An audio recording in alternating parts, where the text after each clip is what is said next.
Okay, so this speaking tip is like speaking 101. Keep it simple, or some people call it KISS. Keep it simple. And for me, I just say keep it simple for me. Like, in particular, if you don't know who you're going to go and speak to. So if you're going to do, well, you should really know who you're going to speak to before you put a speech together. That don't make no sense. But if you're going to go, say, like, for example, you're going to go and cover in for someone, you need to keep everything simple so that even like your little cute 5-year-old nephew, he can even understand, right? So let me explain.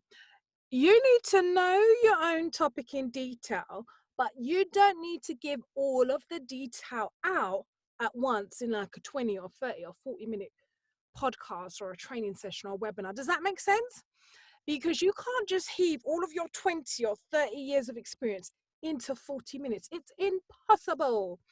So that's what you got to really understand. You got to give like the kind of highlighted versions or key points of the last 5 years, or just the pointed bits that your audience needs to understand. So let me give you an example, right? Just for myself, all right?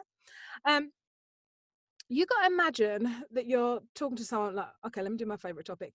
Okay, so let's say you were asked to do a video, because I've got some clients who are like online chefs. Some of them are online vegan Caribbean chefs. Oh my gosh, let me give you this example.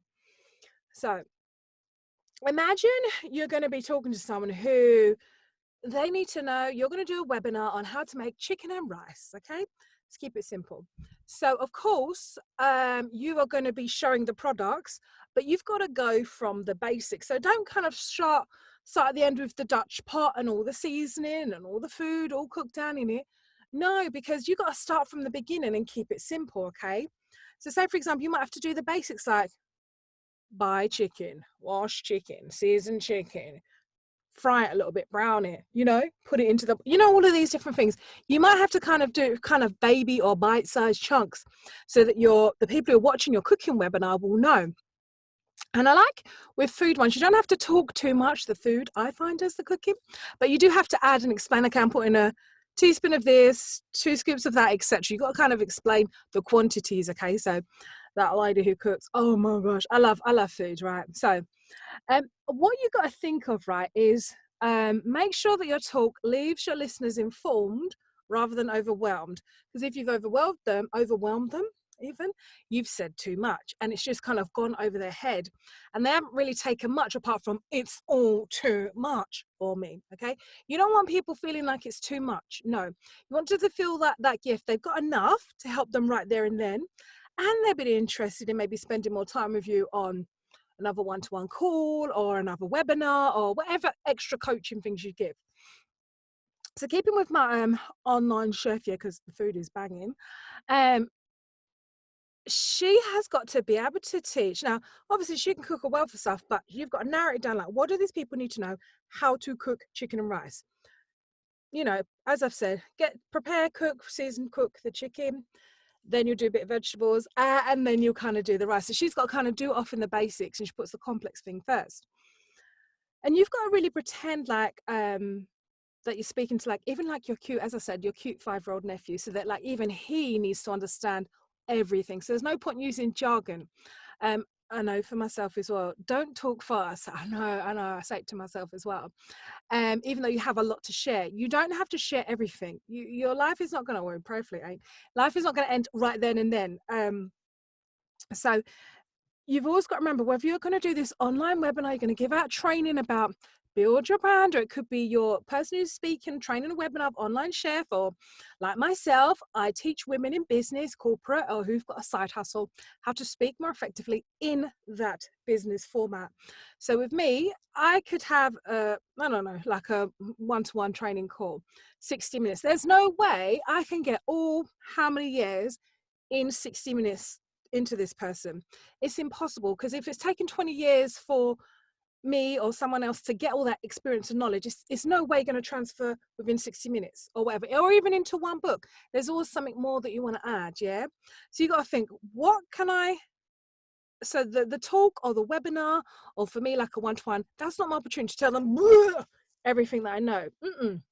It's a chance to me to use 30 or 40 minutes of like a one-to-one call or a webinar training session to share within that time what I can give them to help them with that problem that they've got, which could be someone's trying to negotiate going to get an appraisal and they're a bit weary about how to do it. What are the key things I can give them within 30 or 40 minutes on that call to prepare them, their mind, what they're going to say, envision it, come up with the goal, etc. That's what I have to give them, not everything that I know. And that's where some people make the mistakes, and they could be a great speaker, but they just say too much. And some of the great speakers, they don't always say stuff. They're not always talking. They know what the listener needs to hear and how they need to hear it and how much of it they need to hear. Does that make sense? There's a difference. So as I said, keep it simple. Only give what your listener can manage, right? Keep it very, very simple. And a podcast or a video or a webinar or training or whatever it is, it's not your chance to leave your whole heart on it, right? I mean, give your heart, but don't leave your whole heart and your whole information there. Have a plan of what you're going to say, what knowledge your listener needs to hear. So, example, go back to the chicken and rice. My client, who is an online cooking chef, she needs to make sure that at the end of that kind of 7-minute video, it's kind of sped up in places, that the people who are watching will know that they have to prepare the chicken in this way. They need to prepare the vegetables in this way, and they need to steam the rice in this way, and then they'll have a meal of chicken and rice, okay?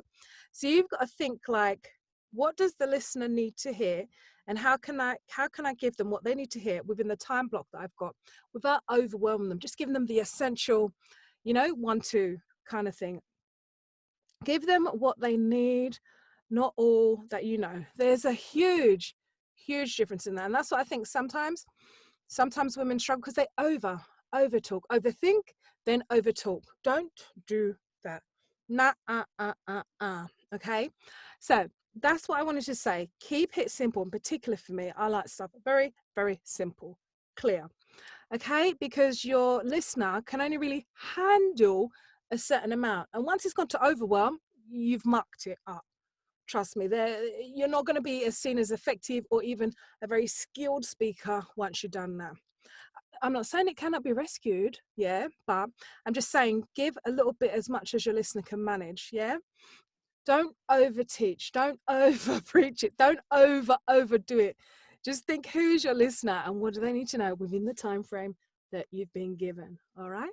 So I hope that's helped you. Keep whatever it is you're saying very, very simple.